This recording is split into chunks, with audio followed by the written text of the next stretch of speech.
stimuler une croissance économique inclusive. Le Sénégal, à l'instar de plusieurs pays, est également confronté au défi de l'emploi et de l'employabilité, marqué par une démographie croissante, une population très jeune et une économie dominée par le secteur informel.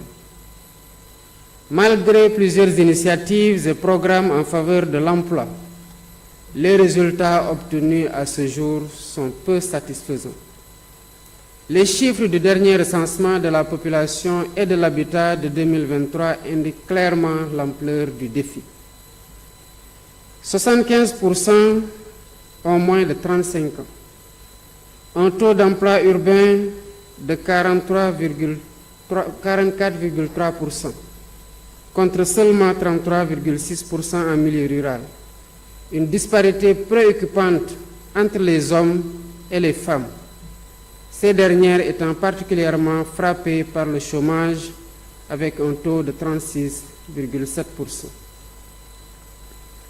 Un diagnostic sans complaisance du dispositif institutionnel a révélé des limites majeures, liées notamment à l'absence d'une réelle politique nationale d'emploi, l'inexistence d'un observatoire national pour l'emploi et la formation professionnelle, la faible articulation entre les politiques d'emploi et les politiques de croissance et de développement, l'inexistence d'un système d'information intégré et porté à maturité, l'insuffisance de la coordination entre les structures et les programmes existants, la faible territorialisation des politiques publiques liées à l'emploi, l'inadéquation entre les offres de formation et les besoins du marché de l'emploi, l'insuffisance des financements des programmes, la faiblesse de la promotion de l'entrepreneuriat dans les secteurs pourvoyeurs d'emplois tels que l'économie verte, l'économie numérique et l'artisanat.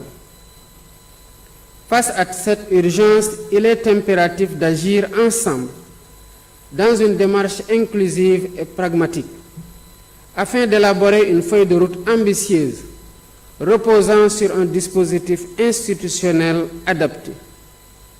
La jeunesse de la population doit inciter davantage l'État et les acteurs économiques et sociaux à travailler ensemble pour promouvoir l'entrepreneuriat et l'insertion des jeunes demandeurs d'emploi. C'est à cela que s'emploie notre gouvernement depuis notre arrivée à la tête du pays. La problématique de l'emploi des jeunes est une de mes priorités. Elle est régulièrement inscrite à l'ordre du jour du Conseil des ministres et de nos activités au quotidien. Des mesures importantes ont été prises à cet effet, parmi lesquelles on peut citer l'instruction donnée à M. le Premier ministre de coordonner l'élaboration d'une nouvelle politique de promotion de l'emploi et de l'employabilité, la finalisation en cours du nouveau pacte de stabilité sociale, indispensable pour asseoir dans les meilleures conditions l'attractivité du Sénégal, le développement du secteur privé, la relance de l'économie et le déploiement des stratégies et politiques innovantes de promotion de l'emploi. La révision de la Convention État-employeur pour l'adapter aux exigences actuelles du marché du travail, outre l'insertion de 3 500 jeunes en 2025. Les réformes en cours pour disposer de nouveaux codes du travail et de la sécurité sociale, afin d'assurer une meilleure protection sociale qui sera étendue aux acteurs de l'économie informelle. À cela s'ajoutent les initiatives en matière d'employabilité dans le domaine de la formation professionnelle et technique, avec notamment la mise en œuvre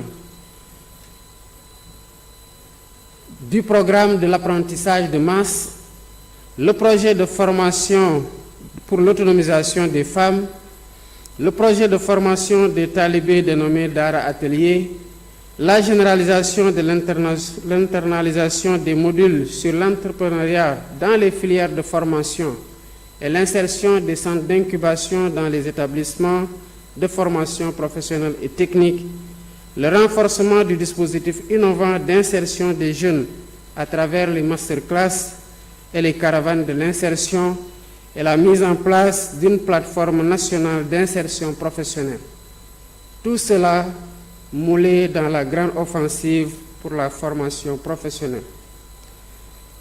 Mais pour méritoires que soient les actions menées, le défi ne peut être relevé que dans un climat social apaisé. C'est pourquoi il est important d'instaurer un dialogue responsable entre le gouvernement, les organisations d'employeurs et les organisations syndicales des travailleurs ainsi que la société civile. C'est cela le garant d'un cadre d'épanouissement aux entreprises et la sauvegarde des intérêts des travailleurs. Le dialogue doit être permanent, surtout en temps de paix, qui offre plus de calme et de sérénité propice à des opportunités de résultats constructifs pour un environnement économique et social sain.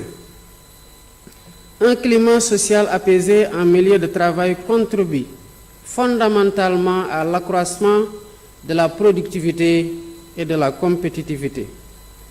C'est conscient de tous ces atouts que notre pays a adhéré aux instruments juridiques internationaux en faveur du dialogue social.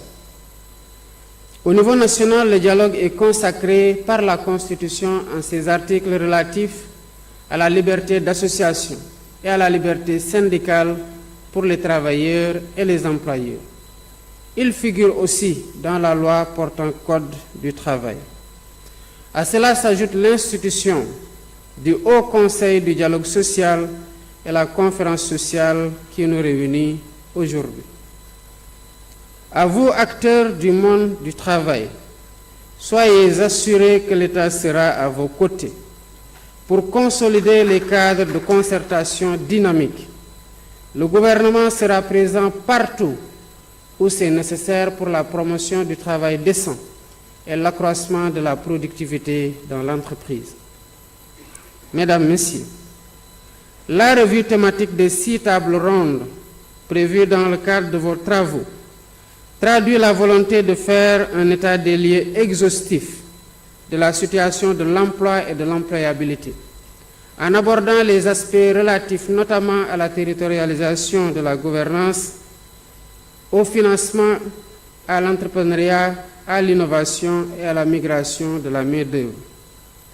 Il me semble important, à travers une approche multisectorielle et collaborative, de mettre l'accent sur quelques axes. Premièrement, identifier les contraintes, les opportunités et les actions prioritaires nécessaires à la promotion d'un marché de l'emploi dynamique, inclusif et durable. Deuxièmement, répondre aux besoins spécifiques des populations locales en optimisant les initiatives et en renforçant la gouvernance territoriale de l'emploi. Troisièmement, placer l'innovation et l'entrepreneuriat au cœur des actions de développement économique, avec une attention particulière aux startups technologiques et aux entreprises innovantes qui sont des moteurs essentiels de compétitivité